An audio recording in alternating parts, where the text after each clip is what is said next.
Hey, what's up guys, and welcome back to Cityscape Brewing. If you've watched my channel, you know that I've done a ton of hazy IPAs. I mean, I've even put them in the same regional competition for several years. I mean, in 2022, I entered a hazy and I got third place, bronze, not so bad. The next year I put it in and I got silver. And guess what? Last year I got silver again. So this year, we're gonna have to up it a notch. So today we're gonna throw out the rule book, we're gonna start over with some different steps, and we're gonna see if we can just edge out the competition this year and go for gold. Let's start milling up some grains and I'll go through the entire process with you step by step. But first, I'm gonna need everybody to hit that like and subscribe button, and if you wanna be really awesome, hit that join button. You get some member perks like exclusive recipes, my brew day sheets, and you get to watch my videos early before everybody else.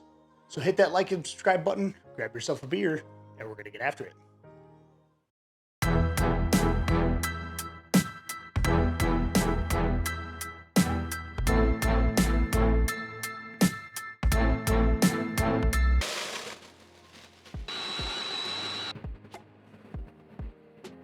All right, we got our grains all milled up. We've got our water additions in there. And speaking of water additions, that's one of the most important things about a hazy IPA. In order to get that pillowy mouthfeel that we're all looking for, you need about 3 times as much chloride as you do sulfates, which that's the Cl versus the SO4. And so in this case, I'm not really adding any gypsum to mine, but that's gonna be based on your water profile. And if you need to figure out how to do that and get your own water profile, I'll have a link in the video description to check out that video where I go through the entire water additions process, pH, and everything. We're also gonna be adding 4 grams of ascorbic acid, and that's super important to help scrub out any potential oxidation and keep the shelf life of your hazy IPA all the way down to the last pint. But first, we gotta start heating up our water, and today's video is gonna be sponsored by Clawhammer. They sent me this awesome system, and I've been using it for a bunch of my videos now, and I've been loving it so far. It makes it way easier to do your brew day when it's all in a convenient 1-vessel brew system. I'll have links down in the video description where you can check out Clawhammer's supply. They also sell homebrewing kits, and if you've watched any of their videos on their channel, you can see some of the kits that they have brewed themselves and they now sell using a local homebrew supply shop, so it's a good way to support local. Without further ado, let's go ahead and get this thing turned on. We're gonna heat up our water until about 154 before we mash in.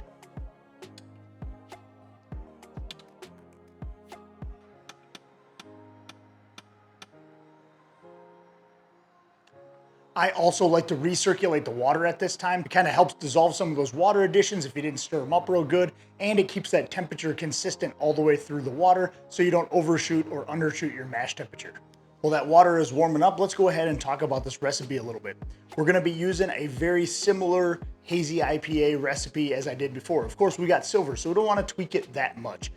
So this recipe is mainly 2-row. I do add about 1.5 pounds of white wheat and 2 pounds of flaked oats to add just a little touch of something that gives it a little bit difference between all the other hazy IPAs you might have. I add about 1/2 pound of honey malt in mine as well, give it a little bit of sweetness to help complement some of those citrusy, fruity hops that we're gonna be using.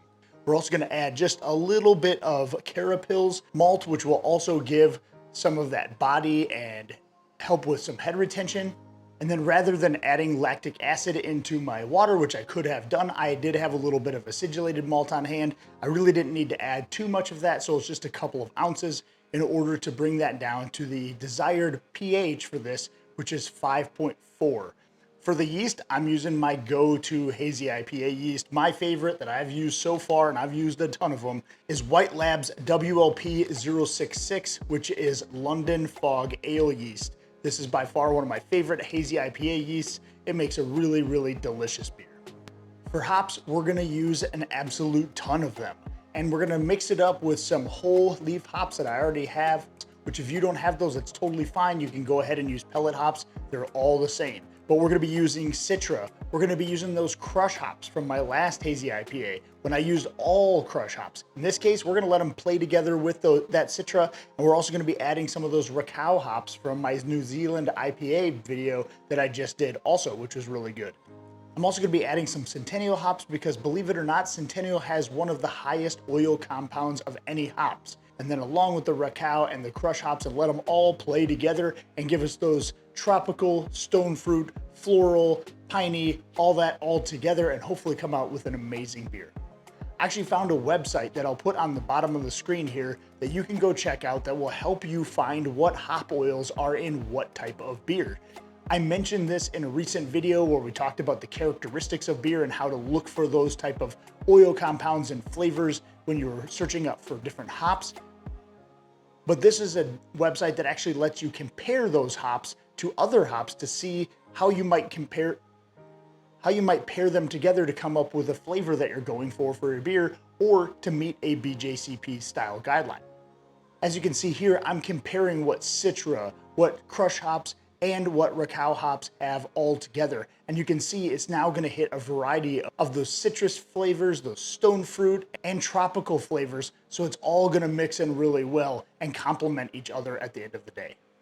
All right, now that this is getting up to temperature, I'm gonna go ahead and shut that off and the pump off. I wanna shut the heat off so it doesn't continually heat up. So we're gonna go ahead and just close off our valve here. We're gonna take off our lid and we're gonna get mashed in.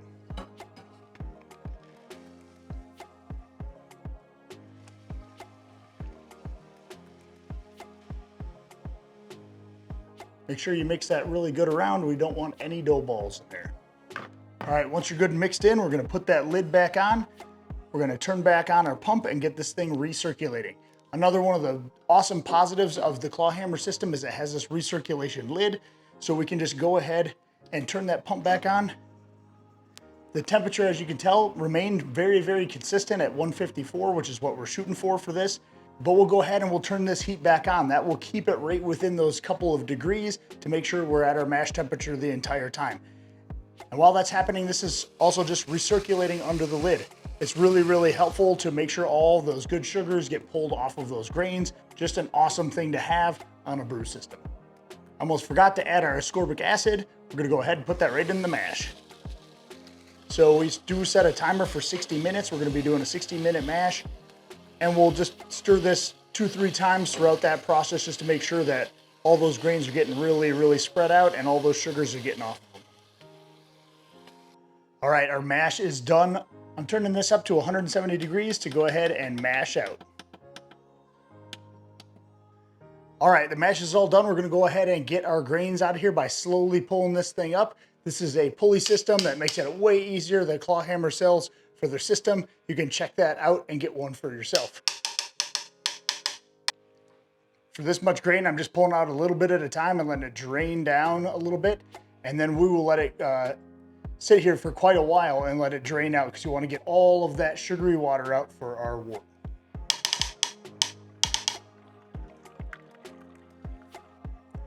All right, we got our grains all pulled. Time to heat this thing up to a boil. What I like to do is actually switch it to manual mode by selecting this AM button here. Press and hold that, it turns to a percentage. To get it up to a boil, we're gonna go ahead and turn this thing all the way up to 100. That's 100% of the element power to make sure that it can boil really fast. We're gonna go ahead and set that, and then we're gonna turn on the heat. Once this thing gets close to a boil though, I'm gonna turn that down to about 65%. That will keep that at a nice consistent boil. Again, this is the 250 volt version of that, which if you have the 110, you may not need to do this at all. And before it gets too close, we're gonna add some firm cap S. We're gonna go ahead and put just about a teaspoon of that or less, just a few drops is all it really takes, and that will help prevent boilovers. And we're really not adding any hops at all during the boil process. So we're gonna let this thing continuously boil until we get down to that last 5 minutes. Then we're gonna add a ½ ounce of Citra whole cone hops. And then we're gonna attach this Whirlpool arm. And what that's gonna do is recirculate those hops in there as it is starting to cool down. And we're gonna add a ton of hops at that point. So we're gonna be adding an ounce of crush hops, 1½ ounces of Rakow hops, an ounce of those whole cone Citra hops, and another 1.5 ounces of Centennial. All of those are going in the Whirlpool, and it will sit there and spin and pull out all of those delicious oils. But the Whirlpool arm will create this nice cone at the bottom for those pellet hops. Any of the whole cone hops will be prevented from sucking out because the bottom of the claw hammer supply has a little bit of an elbow that faces towards the bottom of the kettle.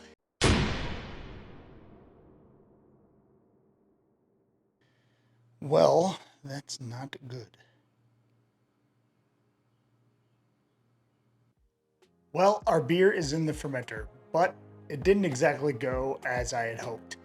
As I started whirlpooling, realized that some of the whole cone hops were getting through the bottom elbow, which I thought was close enough to the bottom of the kettle. But even some of the smaller leaves and stuff were getting stuck up in there. And eventually it started clogging my pump, and I was no longer even able to get anything out of the valve from the kettle.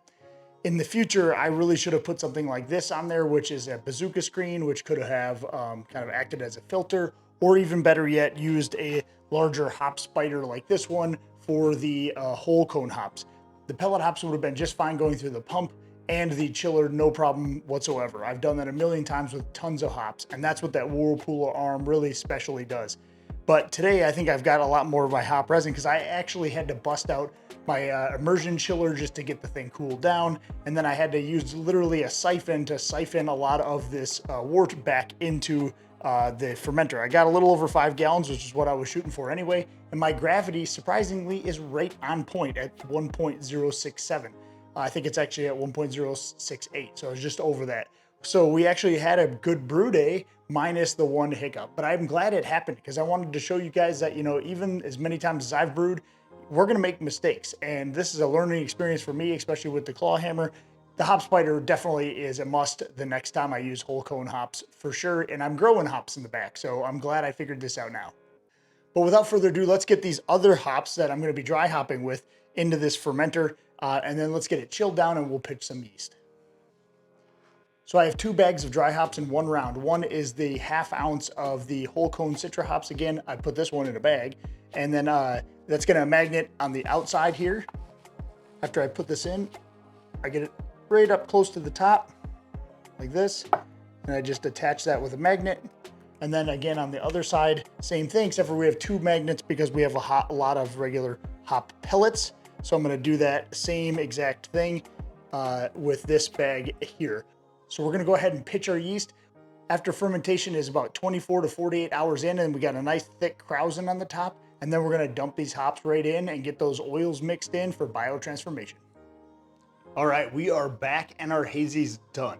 I wanted to tell you a little bit about something that was kind of crazy during fermentation. When I went to go dry hop this thing, the fermentation absolutely took off, which is expected with hazy IPAs. When you dry hop about 3 or more ounces in that high krausen, it's gonna really start bubbling. And I kept an eye on it for a little bit because sometimes you need to add a blow-off tube, which I've had to do before with this yeast. But it really didn't give me signs right away that I needed to do that. But lo and behold, I turned my back for a few hours a little bit later, and I come back and it's spitting out of the airlock. So I needed to get that cleaned up, put on a blow-off tube as quickly as I can. So just probably put a blow-off tube on this one originally, especially when you go to drop those dry hops in, and do yourself a favor. I have a whole video on how to quickly put on a blow-off tube with stuff that you probably have already laying around. Go check out that video. I'm gonna have it linked in the video description below.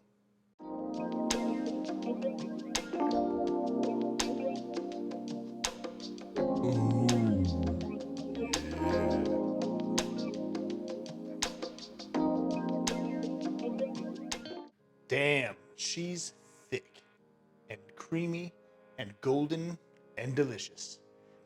If this beer tastes as good as it looks, we are all in for a huge treat. So I'm not gonna hesitate. I'm going right in for the aroma and mouthfeel. Oh man, I get all kinds of pineapple and mango and citrus flavors like orange and guava and even some berry in there. All of those characteristics we were looking for when we were comparing all of those hops in that chart, that's exactly what's coming through in this beer, at least in the aroma. So I can't wait to taste it. So I'm going right in.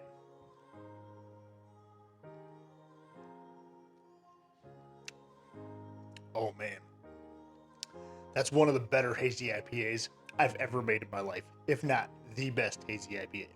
And I know I've said that before, but hopefully it's true because this one we changed up those salt additions, which I think really helped create that mouthfeel a little bit thicker, a little bit creamier. And even though this ended with a final gravity of 1.009, which you would think is a little bit on the drier side, it actually retains a lot of that really good mouthfeel and doesn't come across as dry. It has a lot of that residual sweetness, and you wouldn't believe it, but this thing is 7.6%, and it doesn't taste it whatsoever.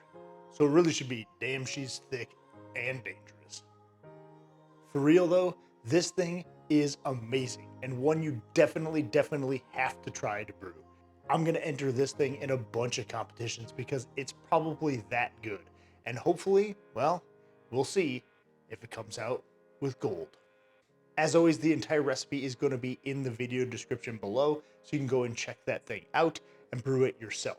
If you have any questions or comments, please leave them in the comment section. I love every comment that I get. I try to respond to every single one of you guys, and that's what makes the channel awesome.